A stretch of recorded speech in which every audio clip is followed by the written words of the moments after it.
Vote দেওয়ার আগে আমাদের প্রত্যেকের দায়িত্ব হলো সঠিক সিদ্ধান্ত নেওয়া যে আপনার ভোটটি আপনি কাকে দিবেন।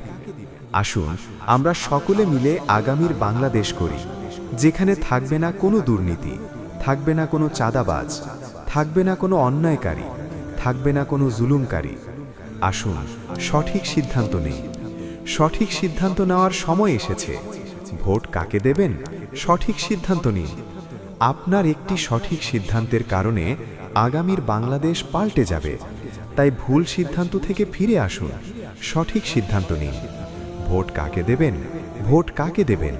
আসুন একটি গল্প শুনে আসি, শিক্ষণীয় একটি গল্প যা আমাদের সঠিক পথ দেখাবে।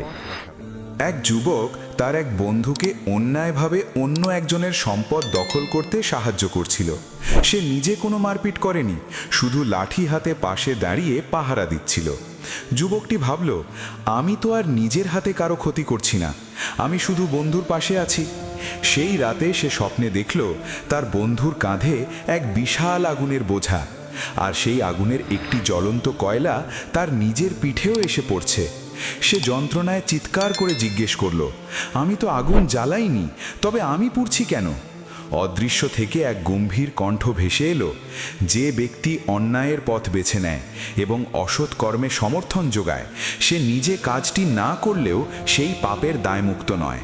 তোমার সঙ্গী যতটুকু অপরাধের বোঝা বইবে, সেই অন্যায়ে ছায়া দেবার কারণে তোমাকে সমানুপাতিক অংশ বহন করতে হবে। যুবকটির ঘুম ভেঙে গেল। সে বুঝতে পারল, অন্যায় দেখে নীরব থাকা বা তাতে সহযোগিতা করা আসলে অন্যায় করারই নামান্তর। ভুল মানুষের পাশে দাঁড়ানো মানেই নিজের আমলনামায় ভুলের কালি মাখা। এই ঘটনা শুনে যা বুঝলাম, বর্তমানে সৎ এবং ন্যায় পথে যারা আছে তাদেরকে ভোট দিয়ে জয়যুক্ত করতে হবে। নতুবা অন্যায় এবং অসৎ ব্যক্তিকে যদি ভোট দেই আর তার মাধ্যমে রাষ্ট্রে যে গুনাহ হবে, অপকর্ম হবে, সবগুলোর অংশ আমাকেও নিতে হবে।